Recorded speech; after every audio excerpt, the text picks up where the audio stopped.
Esto no es un museo. Con Ana Gracia y Pablo Lafarga.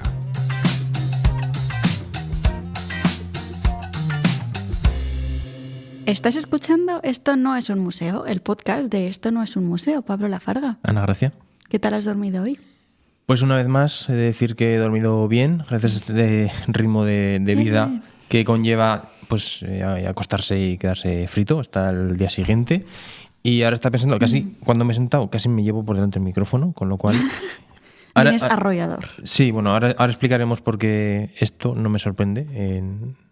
Esto que ha pasado no me sorprende, ahora lo comentaremos, pero primero, ¿tú qué tal has dormido?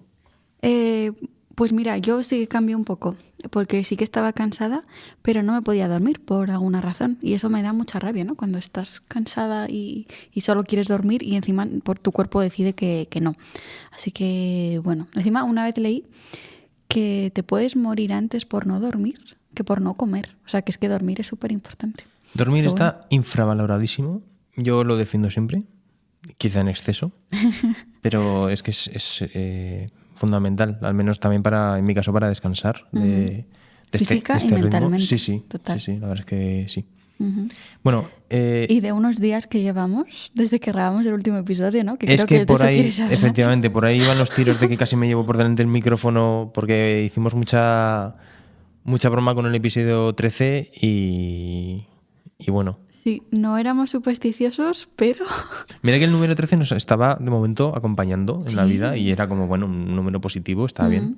Y yo dije, de mi número favorito, si no, yo creo. Y han empezado a pasar una serie de circunstancias, como, bueno, por ejemplo, cosas de la grabación que si no os disteis cuenta, estupendo, pero bueno, se nos olvidaron según qué cosas...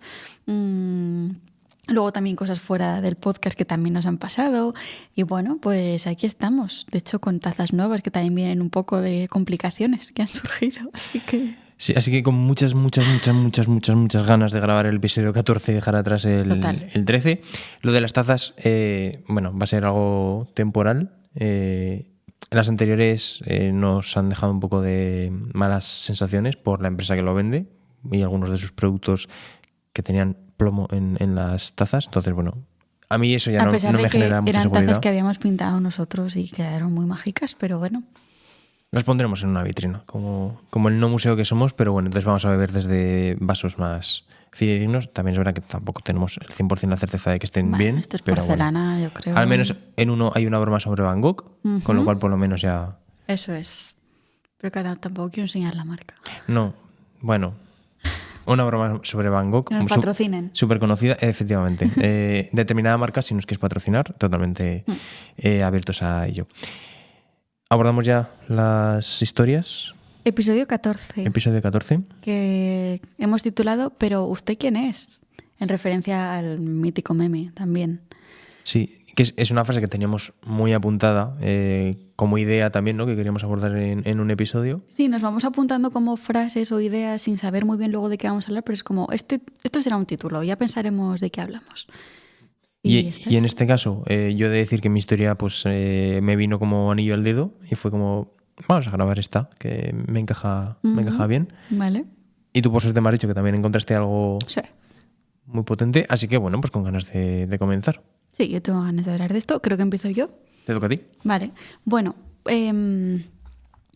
siempre vengo un poco atabillada, según la historia. Apañada. Según la historia que voy a contar, y la verdad es que en esta me costó un poco.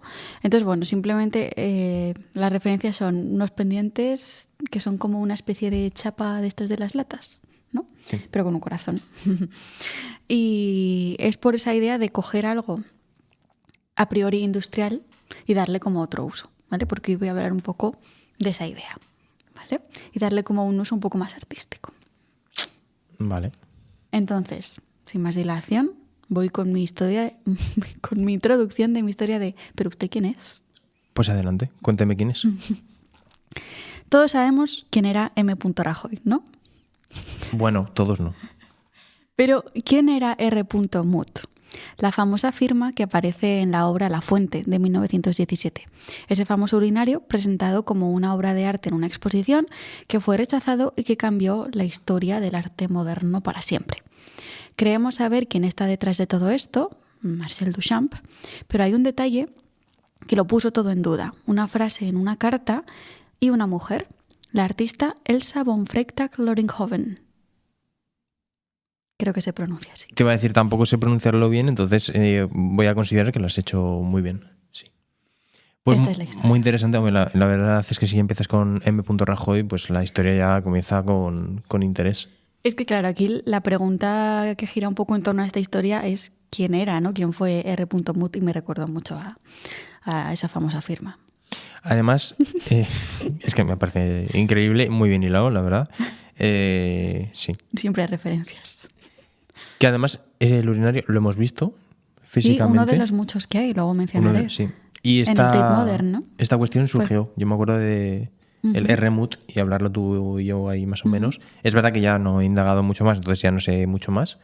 Pues hoy vengo a contar la historia para quien no la conozca y para sacar algunas reflexiones en torno a ella también. Interesantes. Así que recomendamos, antes de que se pongan a escuchar la historia per se, ir al baño para no tener que hacer pausas, ¿no? Así como broma que espero que sea graciosa, y ya te dejo hablar. Vale. Bueno, pues primero vamos a ponernos un poco en contexto. Una vez hemos ido al baño y hemos tirado de la cadena, estamos en abril de 1917 y la Society of Independent Artists, o la Sociedad de Artistas Independientes, inauguraba su primera gran exposición en Nueva York. Su premisa era muy clara: cualquier artista podía participar siempre y cuando pagara una cuota de $6. Y ya con eso tenía derecho a exponer. ¿Vale? Tú pagas y luego ya se va viendo. Eso es. Entonces, en principio, lo bueno de esto es que pues no había selección y por lo tanto no había miedo a que pudiesen rechazar tu obra, porque tú mientras pagases, pues podías estar ahí. Era una exposición sin reglas, o al menos así la vendían, o eso parecía.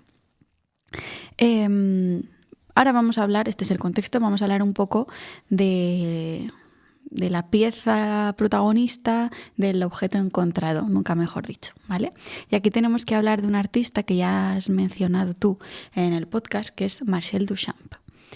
¿Quién sería? Pues una fuente, iba a decir, eso luego, una fuerte influencia en la evolución del dadaísmo, que es un movimiento artístico y cultural que se crea un poco con el fin de contrariar el mundo del arte, ¿no? Y ser un poco subversivo y romper un poco las normas.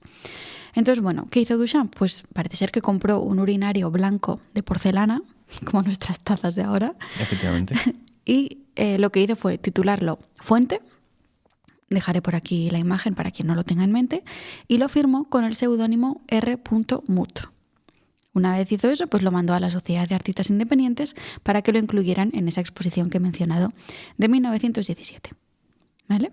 Entonces, bueno, entre todas las muchísimas obras que recibió esta sociedad, había un objeto encontrado, nunca mejor dicho, que no encajaba con lo esperado, ¿no? O sea, no era ni una pintura, tampoco era una escultura, era algo inclasificable. Bueno, en realidad era un urinario blanco de porcelana dispuesto de otra forma, ¿no? Porque sí que estaba intervenido, estaba colocado en posición horizontal, no en la que debería estar para su uso cotidiano, y estaba firmado por R. Mut, como hemos dicho.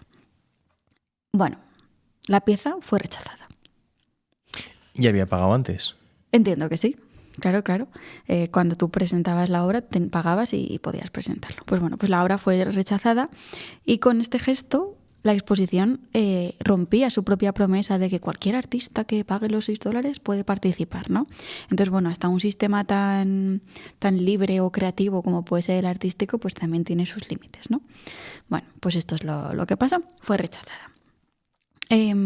Una cosa que pienso es que me habría gustado ver las caras del jurado, ¿no? Cuando vieron de repente esta pieza. Con el pieza. desembalaje de la pieza, Eso es, sí. No sé si vendría embalada pintura, o escultura.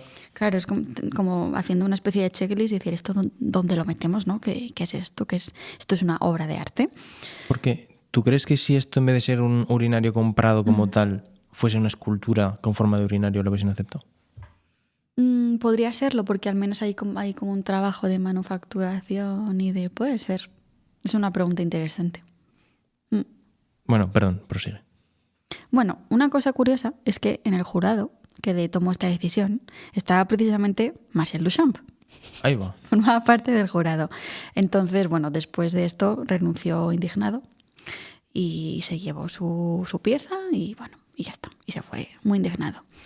La cosa es que esta bueno, especie de broma o de crítica al mundo y al mercado del arte, se le fue un poco de las manos y terminó en realidad creando casi un poco sin querer la primera obra de arte conceptual, ¿no?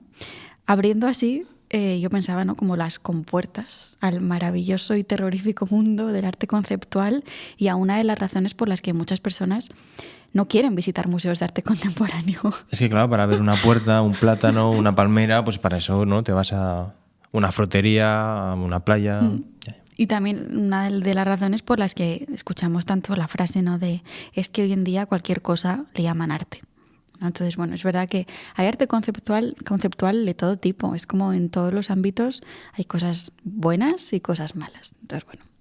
Pero él, de alguna manera, podemos decir que abrió estas compuertas a este fascinante mundo del arte conceptual. Bueno, sobre la fuente se ha escrito muchísimo. Como te puedes imaginar, hay como muchísimas teorías, se le han querido dar como muchísimos significados de lo que quería decir Duchamp con todo esto, pero lo cierto es que ya el propio Duchamp lo explicó perfectamente y no hace falta irnos a teorías locas ni a simbologías extrañas. Él dijo: les arrojé a la cabeza un urinario como provocación y ahora resulta que admiran su belleza estética.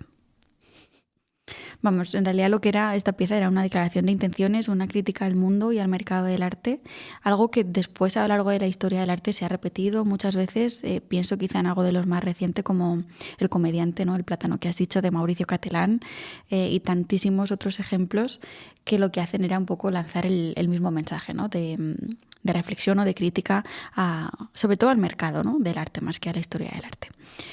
Y aún así, esta obra, que fue rechazada en su momento, en 2004 se hizo una encuesta como a 500 reputados profesionales del sector artístico de cuál podía ser la obra más importante del siglo XX y votaron la fuente de Duchamp. O sea, primero no y luego sí.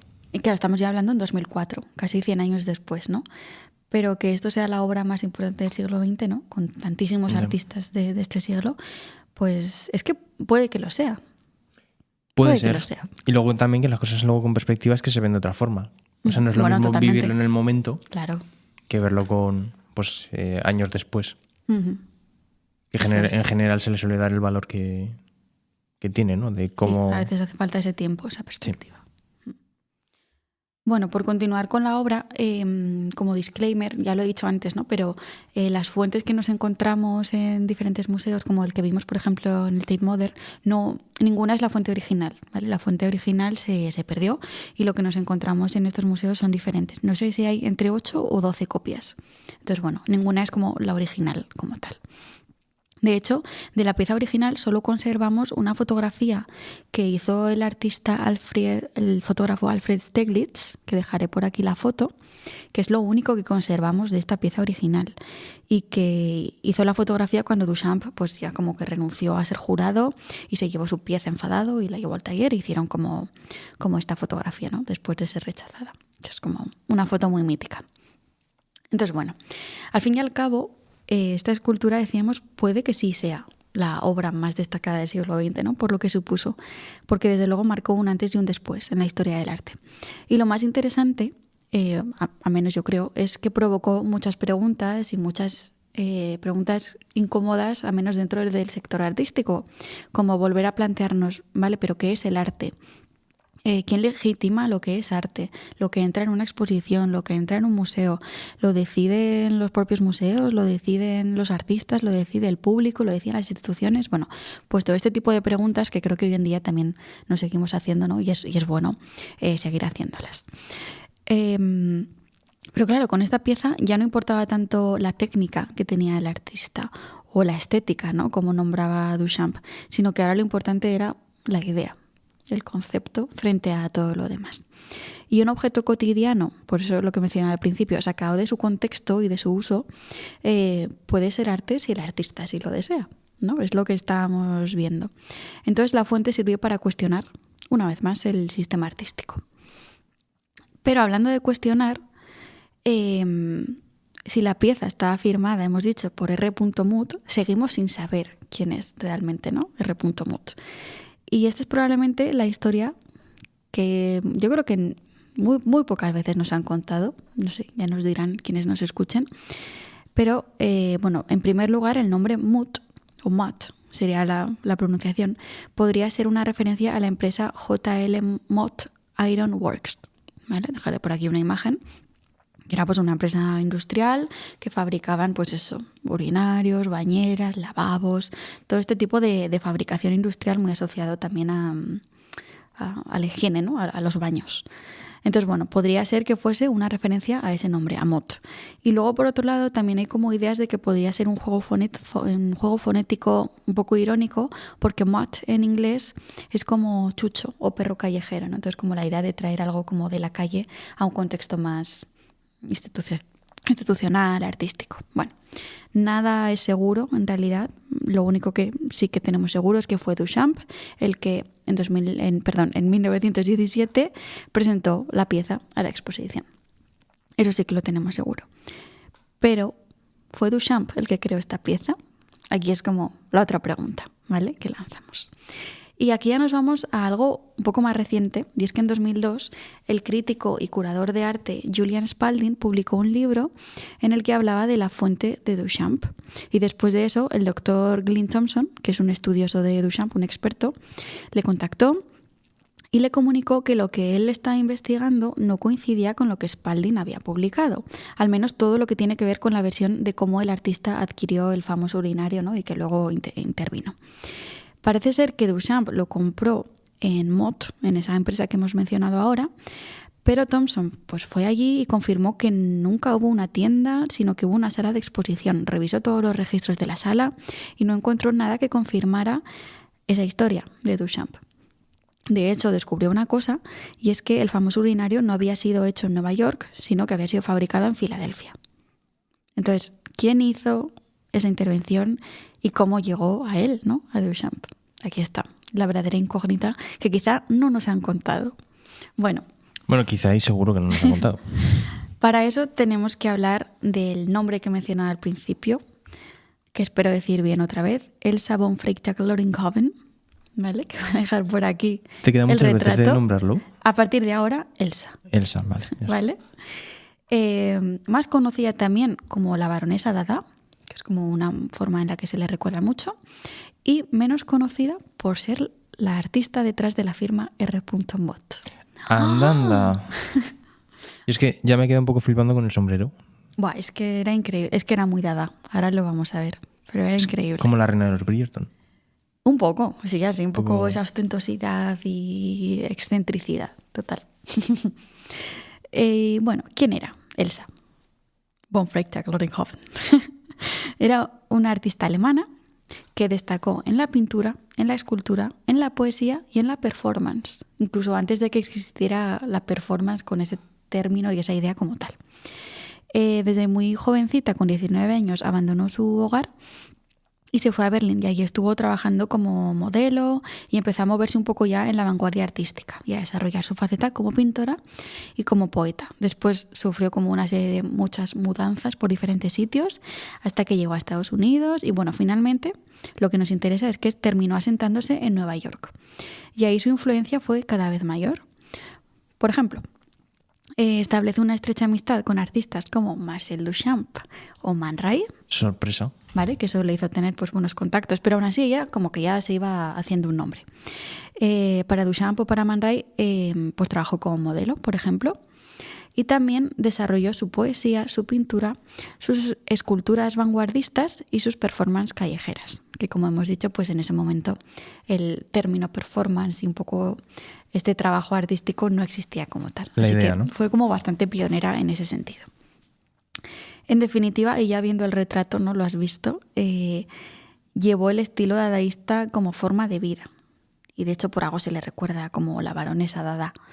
Pero es que no solo contradecía lo establecido en el ámbito artístico, que era un poco el objetivo del dadaísmo, sino que también lo hacía socialmente. Por ejemplo, en un contexto en el que las mujeres pues no tenían muchas facilidades y mucha libertad social, pues ella, por ejemplo, tuvo muchísimos amantes, se casó hasta 3 veces, es decir, vivía como su vida sexual y amorosa de una manera muy libre. Y luego también llevó el dadaísmo a su forma de vestir. Y aquí voy a ir dejando algunas imágenes para que veamos un poco, ¿no? Y voy a decir algunos ejemplos de cosas que hacía. Llevaba, por ejemplo, cucharillas como pendientes, que es algo que me gustaría haber hecho, pero no lo he podido gestionar. Latas de tomate como sujetador, ¿no? Latas de tomate vacías. Tartas como sombreros. Se afeitaba la cabeza, se teñía el cabello. Entonces, bueno, todo como muy, muy excéntrico y muy dada. Ella era moda y era vanguardia. Por ejemplo, ¿no? Con las cucharas y bueno. Y sobre todo fue pionera en esa idea de dar otro uso a objetos cotidianos como unas cucharas. ¿Vale? Entonces está ahí un poco esa idea de dar un doble uso a los objetos industriales y a los objetos cotidianos. Entonces, ¿por qué estoy hablando de ella? ¿Y por qué he dicho que es quien está detrás de la firma de R-Match? A pesar de que en muchos sitios aún no lo pone como es, ¿no? Pero bueno, luego ya cada uno sacará sus conclusiones. Aún así, ¿cómo sabemos que fue ella quien envió el urinal a Duchamp desde Filadelfia hasta Nueva York? Pues por una carta que se encontró hace no tanto, en 1982, muchos años después de que ya fallecieran. Y era una carta que Duchamp envió a su hermana Susan y en la que escribió lo siguiente. Una amiga, empleando el seudónimo de Richard Mutt, me envió un urinario de porcelana a modo de escultura para ser expuesto. Como no tenía nada de indecente, no había ningún motivo para rechazarlo. Fuente primaria. Sí. Bueno, Duchamp hizo eso. No rechazó esta idea y no rechazó este trabajo brillante que además ya estaba hecho. Él no tenía que hacer nada. Más que, es verdad que hay que reconocerle, ¿no? Tener como pues la perspicacia, no sé, de decir, pues lo voy a presentar a una exposición y ver qué pasa. Pero bueno, tampoco voy a ser yo quien le defienda en este caso, ¿vale? Poner los $6 para participar eso. en la... Así que hizo eso, dijo, bueno, esto es fantástico, voy a presentar la obra de la exposición. Nunca dijo a quién pertenecía esa obra y esa idea, que yo creo que es aquí lo que más se valora, ¿no? Ese concepto, esa idea, nunca lo dijo. Y el resto pues fue historia del arte, en realidad. Que no se cuenta, pero... Entonces, esto también es curioso porque Elsa ya en ese momento era conocida por trabajar con una estética muy del ready-made, que lo hemos visto en algunos de sus retratos, antes de que el concepto de ready-made o de objeto encontrado, como hemos dicho antes, existiera. Entonces ella resignificaba los objetos industriales, cuestionaba las normas del arte y todo esto lo hacía mucho antes de que Duchamp presentara el urinario. Entonces, en ese contexto, presentar un urinario como obra de arte para ella es que no hubiese sido nada extraño, encajaría mucho en el discurso. Otro día en la oficina, ¿no? Claro, la cuestión es que ella no lo hizo. Pero el hecho es que al ser difundida y defendida públicamente por un hombre y por Duchamp, pues nadie lo cuestionó y se le atribuyó la obra directamente a él. Y él tampoco hizo por desmentirlo o contar la historia de detrás, ¿no? Claro, es que esta parte también... Eso es. Y hasta muchos años después, si nunca se hubiese encontrado esta carta, pues seguiríamos contándolo así, ¿no? Entonces, bueno, espera porque aún hay más. Elsa, además de... Iba a decir supuestamente, pero bueno, además de crear la fuente, también creó la obra Dios, ¿vale? Que es otra obra suya, que dejaré por aquí, que es considerada como la primera obra del Dada norteamericano, que es una tubería de plomo, así como retorcida, sobre un pedestal. Parece ser que también, pues como tiene cierta forma fálica, acude al cielo porque Dios es hombre, bueno, pues todo este tipo de reflexiones, ¿no? Que podríamos sacar también. Entonces, a pesar de que Fuente y Dios fueron dos obras creadas en la misma época, en el mismo contexto temporal, y que pues fueron hechas por la misma mujer, la única que tuvo repercusión en la historia del arte fue la que se supone que hizo un hombre, ¿no? O que presentó y defendió un hombre. De la otra, no sé si tú la habías escuchado. Yo no, hasta que investiga sobre esto, ¿no? Entonces, la única que tuvo repercusión y que se considera como la obra que empezó el arte contemporáneo es la que defendió Duchamp. Y de hecho a Duchamp se le sigue considerando como el precedente del dadaísmo norteamericano y a Elsa todavía se habla de ella muchas veces como una artista excéntrica, ¿no? Que estaba loca y que hacía cosas como muy extrañas sin darle el valor que tenían realmente esas cosas. Pero bueno, como me enfada un poco esto, yo quería terminar con 2 cosas que me gustan mucho, pues bueno, para hacer un final un poco más alegre. La primera es un poema, como hemos dicho, pues Elsa también era poeta, un poema que escribió Elsa y que dice: cuando era joven, tonta, amé a Marcel Duchamp. Se comportó tercamente. Muy sutil, o sea, muy más que sutil, muy elegante, ¿no? Para decir, me junté con alguien un poco idiota. Increíble. Y la otra, algo un poco más poético, es el nombre este con el que se le recuerda, ¿no? De baronesa Dada, y cómo la revista The Little Review ya consideró a Elsa como, y cito, la única persona en el mundo que viste Dada, ama Dada y vive Dada. Lirarara, me recuerda un poco. Un poco. Entonces, bueno, creo que esto ya es como un resumen un poco. Y ya está, y esta es la historia, y ahora traigo un poco la reflexión que en realidad ha ido surgiendo a lo largo de toda la La has ido historia. soltando. Eso es. Si quieres la digo ya.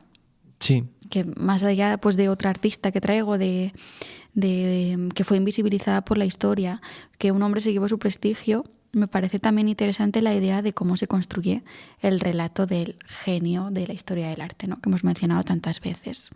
Y a quién recordamos por ello, ¿no? Y cómo Duchamp sigue siendo el padre del arte contemporáneo, el que abrió estas compuertas que hemos dicho. Pues bueno, lo comentaba al principio, pero ahora quería volver a traerlo, ¿no? Eso, traerlo sobre la mesa y volver a reflexionar sobre ello.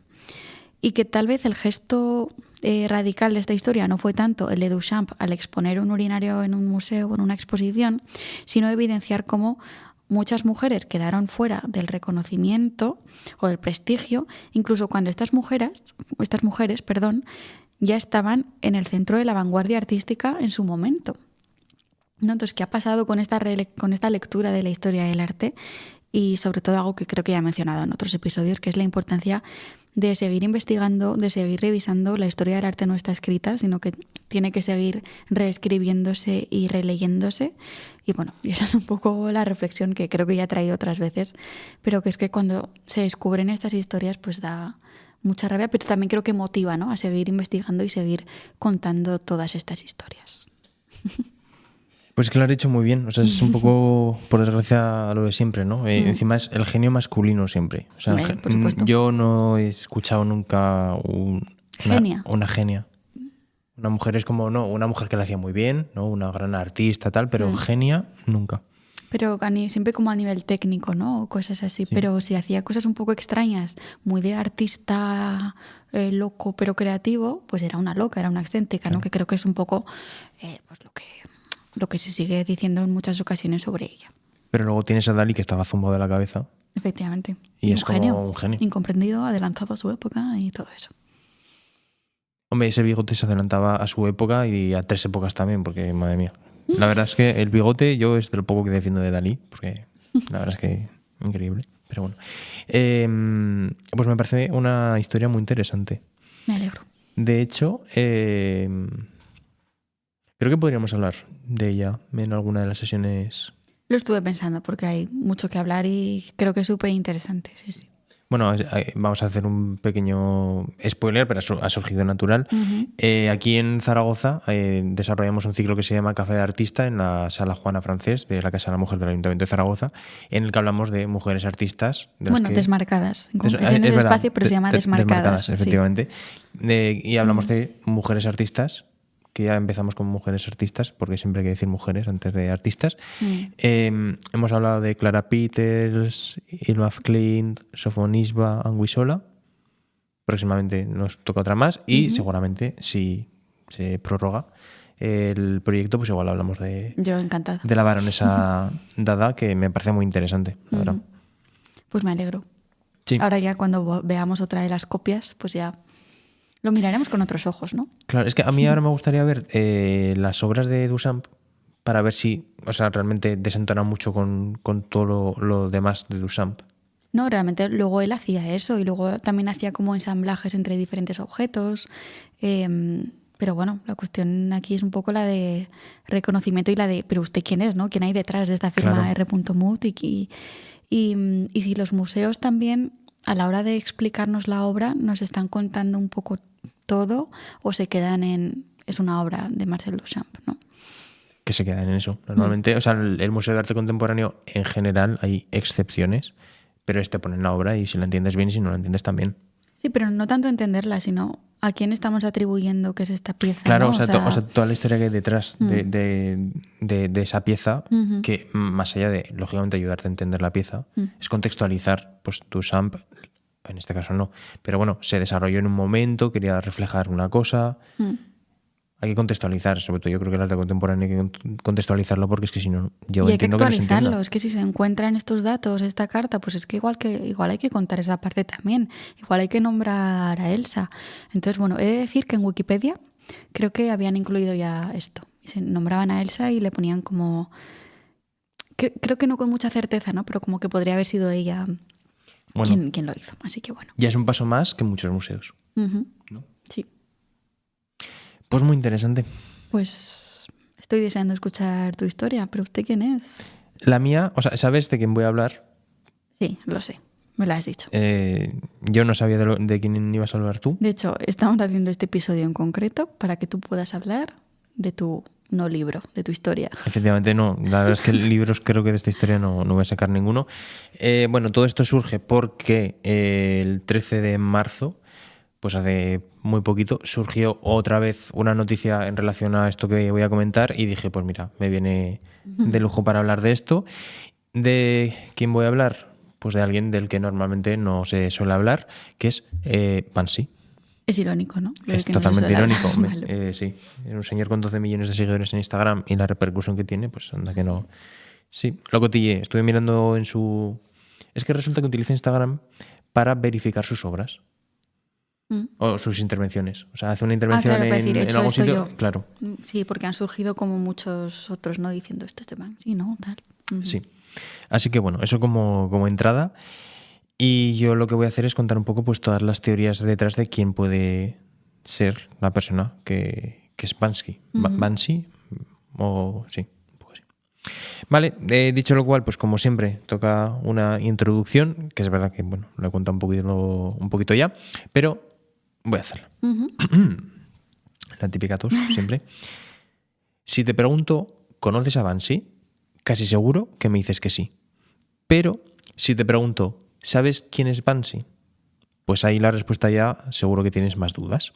Así que hoy, siguiendo las nuevas y muy recientes investigaciones, te cuento las teorías más probables que desvelan su identidad. Y luego, muchas veces me pregunto también, ¿queremos saberlo? Bueno. Hombre, para la prensa le interesa porque sí, así, no, es así como vendes. siempre, es como, a ver. De hecho, va a ir muy relacionado con la prensa. Así que bueno, vamos a comenzar con que, bueno, sí que es verdad que ahora las nuevas investigaciones pues parece que arrojan quién es, ¿no? De hecho, lo habrás visto porque por la época en la que estamos hablando, que es como descubierto quién es Banksy, no sé qué. Ya lo dicen como con mucha certeza, con mucha certeza y tal. Bueno, no está totalmente verificado. Nunca va a estar totalmente verificado. Porque tampoco interesa. Entonces, bueno, yo voy a hablar de Banksy como una mezcla entre datos reales que se tienen, como teorías, como, bueno, algunas cuestiones que todavía están un poco en la sombra, ¿vale? Por donde sí que puedo empezar es, en este caso, por situarnos y nos vamos a Bristol, ¿vale? Sobre todo a finales de los años 80, por contextualizar un poquito. En este contexto, ¿qué pasaba? Pues que la escena underground estaba muy caracterizada por, sobre todo, el graffiti, ¿no? Dentro de toda esa escena underground de los 80 en Bristol, Reino Unido, pues el graffiti... Sí, es como uno de los lugares más icónicos, si quieres ver arte urbano. Eso es.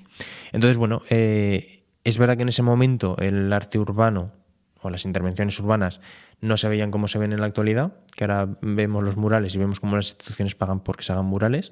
En esa época pues no era tan así, sino que, de hecho, pintar en la calle no es que no fuese institucional, sino que era ilegal. Se tenía que hacer rápido y casi siempre de forma anónima. Es decir, tú pintabas para que no te pillasen. Claro, es que creo que hay que diferenciar términos, ¿no? Entre muralismo, que sí que sería eso más institucional, o encargos, graffiti y luego el concepto de arte urbano. Pero sí, al final el origen del arte urbano es, como dices, underground, en la calle, ilegal y muchas veces con mucha crítica social. Sí. Bueno, pues ese es un poco el contexto, ¿vale? Entonces, partiendo de toda la información que he podido recopilar, sí que más o menos se sabe que Banksy comenzó su andadura siendo adolescente, inmerso en estos círculos de cultura que alternaban por la música, la protesta y el arte urbano, se definía, pero bueno, las intervenciones urbanas mejor. Y si una cosa estaba bastante clara, era que si quería pintar, pues al menos con regularidad, ¿no? en los espacios que pillase, pues lo que no se podía permitir es ser reconocido. Eso estaba clarísimo en la época. Claro, ¿sabes? es una ley que sigue vigente hoy en día. Efectivamente, si te pillan pintando en la una calle... ley no escrita. Efectivamente. Bien, entonces, esto ya inicialmente explicaría pues, el anonimato, ¿no? El anonimato de este artista, que no era algo romántico, sino que era por obligación, porque si no, pues le pillaban y le metían en la cárcel o donde fuese, ¿no? Entonces, esto también explica el uso del stencil. El stencil, que es una técnica que se basa en plantillas pues que te permiten ejecutar una imagen en segundos, que de hecho en Zaragoza tenemos algunos ejemplos de ello, y en una forma de operar muy característica, que es apareces, intervienes y desapareces. Que realmente es como todo lo que vemos de Banksy en la actualidad. O sea, es como que todo esto es muy coherente con el contexto y con cómo opera. Tal es así que pues con el tiempo este procedimiento pues al final ya se convierte pues en su firma, ¿no? Y de hecho cuando vemos cualquier obra de Banksy pues es como siempre buscamos el mismo, no mismo motivo, pero la misma técnica, ¿no? De repente, pum, he hecho esto en no sé dónde, ¿no? Pero siempre es como técnica más o menos stencil, es verdad que va cambiando poco a poco y va metiendo pues pintura y tal, pero bueno, un poco ese rollo. Bien. Poco a poco, pues estas imágenes que aparentemente son simples, sobre todo en sus inicios, pues empiezan a cargar con mensajes políticos, ¿vale? Sociales y económicos también. Siempre, ¿qué es lo que caracteriza a Banksy? Pues que siempre en el mensaje pues siempre hay un tono irónico o sarcástico, ¿vale? Y sobre todo humor negro. Por tanto, a la par que su estilo es cada vez más característico y conocido, pues claro, la gente ya empieza a preguntarse más quién está detrás. Entonces su autoría es cada vez más, por una parte, buscada, inaccesible, ¿no? Pero buscada, ¿vale? Entonces, sobre todo a partir de este siglo XXI comienzan las teorías, que es ahora donde me voy a centrar, y la primera es de 2003, ¿vale? En una entrevista con Simon Huttonstone en The Guardian, se describió a Banksy como un hombre blanco, de 28 años, con vestimenta casual y despreocupada. O sea, rollo un jean, una camiseta, un diente de plata, una cadena de plata y un arete de plata, ¿vale? Casual y despreocupado. Y este medio también afirmaba que comenzó como artista con 14 años, le expulsaron de la escuela y estuvo en prisión por delitos menores. Vale. También que vivió en la década de 1990 en Easton, en Bristol, y en los 2000 se fue a Londres. Esto es la información que había en el 2003, según The Guardian, sobre Banksy. Vale. Como un encajar, retrato robot, sí. ¿no? Más o menos, que coincide también un poco con lo que he estado contando, ¿no? Del contexto pues, de Bristol y... Y eso lo decía el periodista Sí. de The Guardian. Sí. Y las fuentes civiles. Se lo dice The Guardian. Yo aquí no voy a juzgar, simplemente la información que se publicó. Que yo entiendo que los periódicos cuando publican la información tienen unas fuentes fiables. Sí. ¿Vale? Claro. Piña en la cámara. Bueno, pasamos a, en este caso, 2012. Un pequeño salto, ya que en este año se publica un libro que se titula Freedom Through Football, The Story of the Easton Cowboys and Cowgirls, ¿vale? Bueno. ¿Esto qué puedes decir? Bueno, ¿esto qué es? Vale. Aquí se confirma la primera fotografía de Banksy. Ese señor es Banksy. Lógicamente sale pixelado. Tiene la cara pixelada, claro. vale. Y había 3 o 4, igual más fotos. Pero bueno, esta es como una de las más representativas que se publicó en el libro, porque Banksy pintó un graffiti, creo que varios, en Chiapas, en México, en 2001. Entonces, bastantes años después, pues se publica un libro sobre ese proceso del fútbol y tal, y como él pintó algún mural ahí, pues lo sacan. Pues esta es la primera imagen que se tiene de Banksy. Vale. Teóricamente, considerando que es Banksy, ¿vale? Bueno, entonces, las teorías, más allá de lo que he dicho de The Guardian, una de las principales teorías que surgen o que se considera que puede ser Banksy es este que tenemos por aquí, que es Robert Del Naja, miembro del grupo Massive Attack, muy vinculado al graffiti en sus inicios y con muchas coincidencias entre la aparición de nuevas piezas y las giras de la banda. Esta es una de las teorías de que pueda ser él. Sí, esta es como de las más sonadas y que más ha perdurado, ¿no? Eso es. Más me gusta. Ojalá. Sí, ojalá. Música, ¿no? Por una parte, y luego por otra me dedico a intervenir en la calle. Sí. Bueno, esta es una teoría. Luego otra teoría es que Banksy es un colectivo organizado. ¿Vale? Es un colectivo que en este caso pues explicaría su escala a nivel internacional, pues que no está en todos lados, sino que cada uno lo haría. Y como todas las ideas siempre se ejecutan bajo una misma identidad. ¿Vale? De hecho, incluso que puede que sea más casi una marca que un artista. Otra idea, vale. Y luego la última... Que de hecho, perdón, Banksy ya es como una marca, ¿no? O sea, sí, está valoradísimo ya. Entonces... No sé si registrada, pero... Sí, bueno, recordemos la obra de Chica con un globo, los precios que alcanzan sus obras. O sea, quiero decir, ya es artista marca ya. O sea, es imposible separar una cosa de la otra. Bueno, y ahora vamos a la otra teoría que es la más plausible, la más probable y la más actual, que es sobre la que se está investigando y se están sacando datos, que es que sea Robin Cunningham, ¿vale? Esta es la más respaldada de todas desde el inicio, ¿vale? Estaba Robert Del Naja, también de Gorillaz, cosas así, pero la más respaldada desde siempre es que fuese este señor Robin Cunningham. Y es que encaja demasiado bien. ¿Por qué? Porque este señor nació en los años 70, en el 73-74, en el entorno de Bristol, y estaba muy vinculado a la escena del graffiti desde joven. De hecho, en 2008, el The Mail on Sunday ya lo señaló directamente. Y de hecho esto es la portada de Banksy desenmascarado, con la foto de Robin. Bueno, espectacular. La verdad es que los colores, todo. Bueno, entonces... esta siempre ha sido una de las teorías más fuertes. Es verdad que no he podido leer el artículo completo, pero bueno, ya con la portada ya te estaba indicando un poco por dónde iban los tiros. Y aunque es verdad que no existe una oficialidad, sí que cada nueva investigación pues ha puesto el foco en que sea Robin Cunningham, en torno pues, a indicios, a coincidencias. Antiguos compañeros de la escuela, que a mí esto me llamó mucha atención, lo identificaban. No sé cómo lo identificaban, no sé, yo estudié con él, ¿no? No lo sé, una identificación un poco... Puede ser. Sí, pero claro, yo estudié con él, pero no sabes qué es Banksy. O sea, pero igual sabías que se iba a hacer graffiti después de clase y que, no sé. Pero bueno, sí, o sea, la gente también, por no callar... análisis geográficos que relacionan sus movimientos con la aparición de obras, o sea, que la gente ya zumbadísima, rollo... quiero descubrir a Banksy. Entonces, en este caso, por ejemplo, hay una investigación bastante importante que es en 2016, que es un estudio que utilizó técnicas de perfilado geográfico y encontró correlaciones significativas entre los lugares donde aparecían las obras y los sitios vinculados a Cunningham. O sea, es que aquí ya está los científicos, investigadores ya rollo a muerte, quiero ver si es Robin Cunningham o no. Yo me imagino a este señor o a Banksy diciendo qué pesados que son, de verdad. Pero bueno.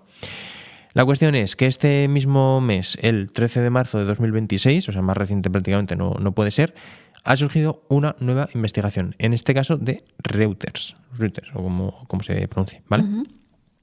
En búsqueda de Banksy, ¿vale? En este caso ha vuelto a exponer este nombre de Robin Cunningham y el punto clave es un documento que es un informe policial de Nueva York en el año 2000, pausa dramática, en el cual un hombre es detenido por vandalizar un cartel publicitario y firma con ese nombre, Robin Cunningham. O sea, lo que aporta de nuevo esta investigación es que en el año 2000 hay alguien a quien detienen por vandalizar en este caso un cartel publicitario, y que cuando le detienen y firma como Robin Cunningham. Entonces ya están encendidísimos. Entonces es verdad que aquí encaja pues la acción. Además, también personas cercanas al artista pues ya habían vinculado ese incidente con él años atrás. Entonces, según esta investigación, además, ese mismo individuo se cambió el nombre legalmente a David Jones en 2008. Es verdad. Dejó de ser Robin Cunningham para en 2008 pasase a ser David Jones. ¿Por qué se puso ese nombre? Mucho más difícil de rastrear, ¿no? Imagino. Más... Porque es uno de los nombres más comunes de Reino Unido. Claro. David Jones. Jones, la verdad es que sí. Es como un Gutiérrez aquí, ¿no? Algo así. Entonces, bueno, eso le ayudaría a pasar desapercibido, sobre todo al viajar, que es donde más estaban empezando a buscarle las cosquillas, ¿no? De, pues ha viajado aquí y... Claro, porque él sabría que le están Entiendo. rastreando y todo. A ver, entiendo. Si lo van publicando y Claro. Hombre, y si haces estas cosas, quiero decir, también tienes que estar un poco pendiente de... Si quieres mantener tu anonimato. Entonces, bueno, aquí, pues eso, con ya todos los periodistas, investigadores ya totalmente encendidos, comienzan a analizar registros de viaje, fechas de nacimiento y movimientos internacionales. O sea, aquí ya la privacidad, pues bueno. Entonces, coincide, por ejemplo, un viaje a Ucrania en 2022 con la aparición de murales atribuidos a Banksy. Es decir, un David Jones con la misma fecha de nacimiento que Robin Guggenheim entró y salió del país en las mismas fechas que apareció otra obra. O sea, es que aquí ya ves un poco el modus operandi, ¿no? Es como, a ver si ha viajado a Ucrania en estas fechas. Y sí, ¿vale? Entonces, por ejemplo, es curioso porque también en esas fechas, ¿sabes quién estuvo en Ucrania? David Jones, otro David Jones. No, Robert Del Naja con Massive Attack. Entonces, bueno, claro, esto ya no se lo han tomado tanto como que pueda ser Robert, sino que han dicho, aquí ya han empezado a especular como, es que igual es un colaborador de Banksy. Como que le usa de distracción o algo Entonces, así. bueno, eso me hizo mucha gracia. Entonces la duda ya no es si es él, sino como si colaboran, si, bueno. O son los dos, ¿no? Lo que es la teoría de que igual no es solo una persona, es un colectivo, son muchas personas. Entonces, bueno, eso así como cosas curiosas. Luego de todo esto que te he comentado, por supuesto, no ha sido nada oficial, porque claro, sobre todo a Banksy entiendo que no le interesa, pero sí que es verdad que el entorno legal de Banksy ha rechazado varias partes de esta investigación, señalando imprecisiones y también, que a mí esto es lo que más me llama la atención, es el riesgo de que su identidad salga a la luz, sobre todo por seguridad y libertad creativa. Si la gente que te defiende legislativamente o ya empieza, de todas formas, no nos interesa mucho tampoco que salga el nombre por cuestiones de privacidad y tal, igual es verdad que también igual te estás acercando un poquito. Bueno. O sea, más allá de que tengan razón, pero bueno, quiero decir, igual es que ya las informaciones que ya están viendo un poco cómo está subiendo la marea. Pero bueno, que no es nada oficial. O sea, ni confirman, por supuesto Banksy en su cuenta, ni confirma ni desmiente, absolutamente nada. No tiene que hacerlo. Efectivamente. Vale. Bueno, y esto es un poco lo más actual de Banksy, que realmente estamos igual que en el 2000. Es verdad que ahora hay un nombre y que se están buscando cosas, pero bueno, como no se ha oficializado es como sí, pero no, pues bueno. Ya. Sigue dando teorías, se venden en periódicos, investigaciones y tal. Entonces, aquí ya me ha llamado la atención porque esta publicación del 16 de marzo pues fue un bombazo, apareció en todos los medios de comunicación, yo me acuerdo de poner la tele y se sabe quién es Banksy, no sé qué, vale. Entonces, ahora lo curioso es, el 16 de marzo sale la noticia y el 19 de marzo Reuters vuelve a hacer un comunicado. ¿Vale? Y este comunicado es que resulta que cuando ellos habían publicado la investigación, que de hecho ahí he puesto el pantallazo, no había ninguna foto. Ellos no pusieron ninguna foto de Robin Guggenheim. Es como, esta es la teoría y tal, pero no había ninguna foto adjunta, ¿vale? A los medios de comunicación eso les dio exactamente igual. Y en todas las noticias que has visto de Banksy siempre aparece un mismo señor. Vale. ¿Eso es legal? Bueno, como tenían que poner algo, pues pusieron, vale. Resulta que quien ponían era a George Georgiou. También el nombre podría ser un poco falso, pero bueno. Sí, ¿no? Sí. O como nombre de Marvel. Un poco, es verdad. Bueno, pues este señor es el que hemos visto en todos lados. Que lo tapan o no, pero bueno. Sí. Entonces, Reuters publicó que es falso que esta fuese la foto de Robin Guggenheim, porque no es Robin Guggenheim, es George Georgiou, ¿vale? Que es un hombre de 69 años originario de Londres. O sea, es que no tiene nada que ver. ¿Qué pasa? Que esta foto fue tomada en 2024, que ya desde 2024 se le confunde a este hombre con Banksy, porque él estaba supervisando la instalación de una lámina de plástico sobre un mural de Banksy que había sido vandalizado días después de su aparición en la propiedad de su hijo. O sea, este señor pasaba por ahí porque en la casa de su hijo había hecho Banksy una pintada de un árbol, que no me acuerdo el nombre, pero algo de tree, imagino. Entonces debió de estar, debió de estar por ahí haciendo alguna cosa y ya desde entonces es Banksy. Es como lo típico del inicio de os preguntaréis qué estoy haciendo aquí, ¿no? En todos los periódicos del Efectivamente. mundo. Y de hecho, Reuters habló con este señor y dijo que, bueno, en 2024, pues bien, la broma y tal, pero que le dejen ya en paz, estamos en 2026, que dejen de poner mi imagen, que me están llamando medios de comunicación y gente cercana, rollo, ¿eres Banksy? Y él, déjame en paz. Claro, que encima ahora tendrá 71 años o ahora 69, bueno, más por ahí. También es lo que diría Banksy si fuese él, ¿no? También es lo que diría, sí. Lo que pasa es que es verdad que en este caso encaja muy bien que justo la propiedad es la de su hijo y él estaba ahí. También te digo, son todo teorías, pero me hace mucha gracia. Y dentro de estas cosas que me hacen gracia, pues bueno, como estamos en el contexto de España y las noticias también graciosas, pues aquí en general suelen tener un nombre, que es el Mundo Today, pues no he querido pasar la oportunidad de poner un pantallazo de una noticia del Mundo Today sobre Banksy con, ¿qué foto? La de George Giorgio. Y dice, tras ser identificado al fin, Banksy es multado con 600 millones de euros y 2.000 horas de servicios a la comunidad por vandalismo. Que más allá de la noticia, que es verdad que no es la que más inspirados están, pero me hizo gracia la foto, que es el señor George Giorgio, que no tiene nada que ver, que pasaba por ahí. De 2024. Así como un toque gracioso de, mira, no sabemos quién es Banksy, pero sabemos quién no es Banksy. Entonces, Creemos. Pero bueno, esto también es una reflexión para cuando salgan estas noticias y si quieres indagar un poquito más en Banksy, pues te fijes en la foto que sale, que siempre es la de este señor, que no es. ¿Y cuántas fotos de él tiene, no? Claro, como era una posible teoría, pues le fotografiaban mucho. Bueno. Sí, pero es que la foto es la misma, ¿eh? Solo hay una foto. Es la, ¿Sí? es la misma foto siempre. La de los ojos tapados. Ah, sí. Es la misma foto siempre.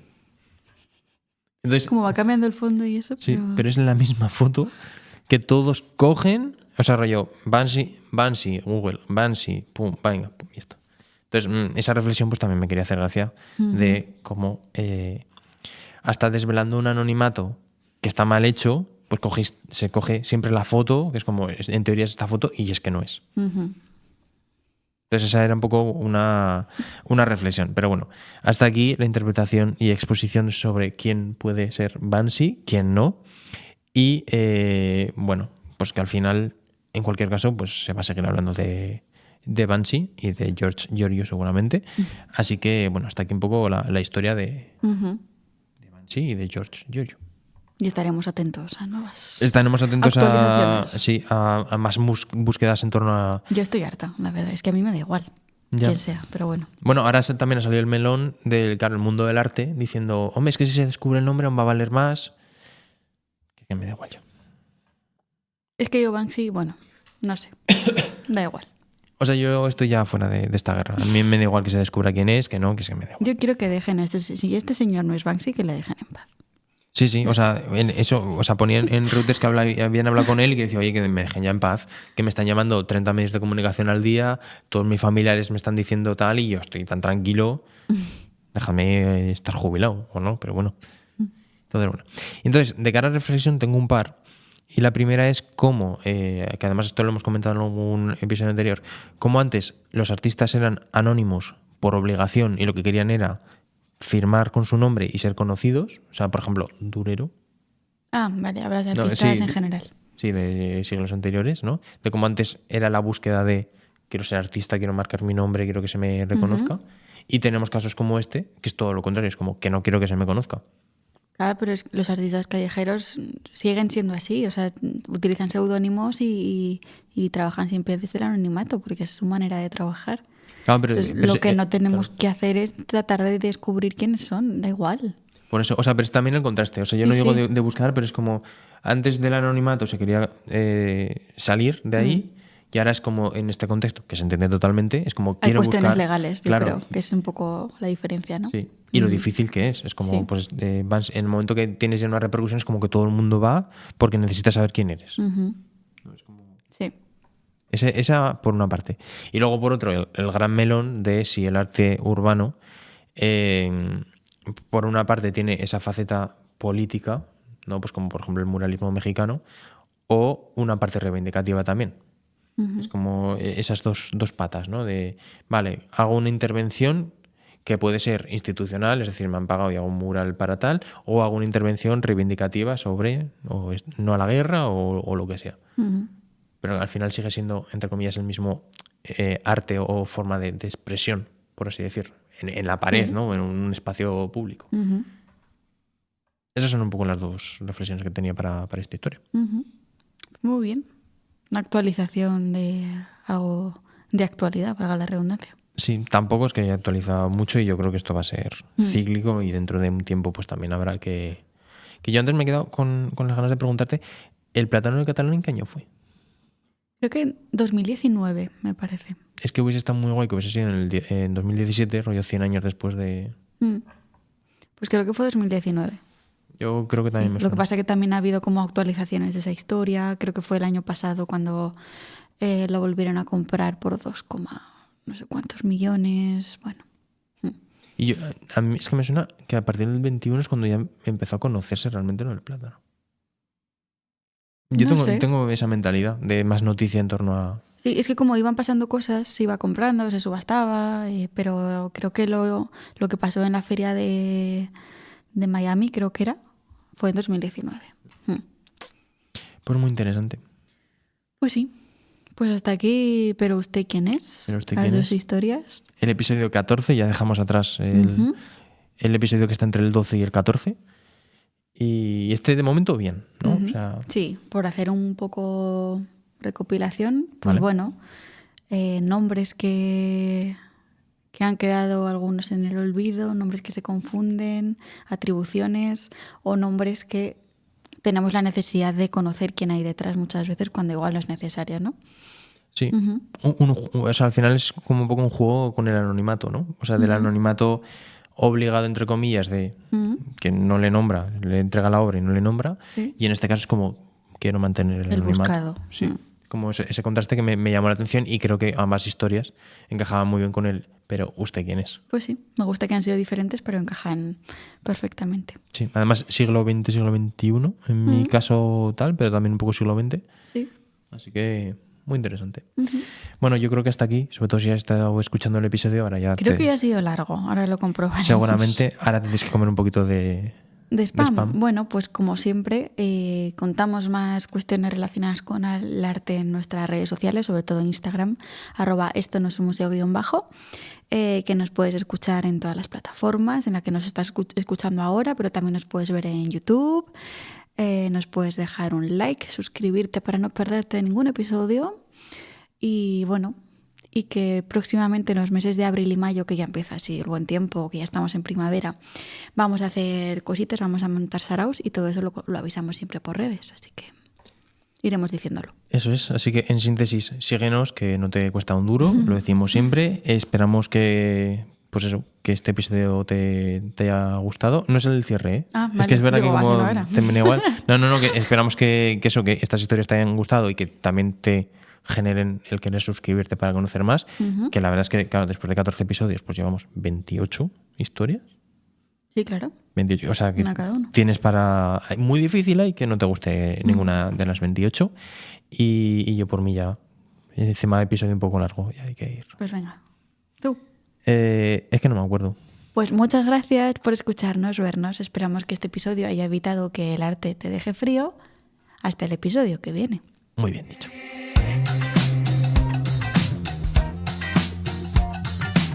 Esto no es un museo.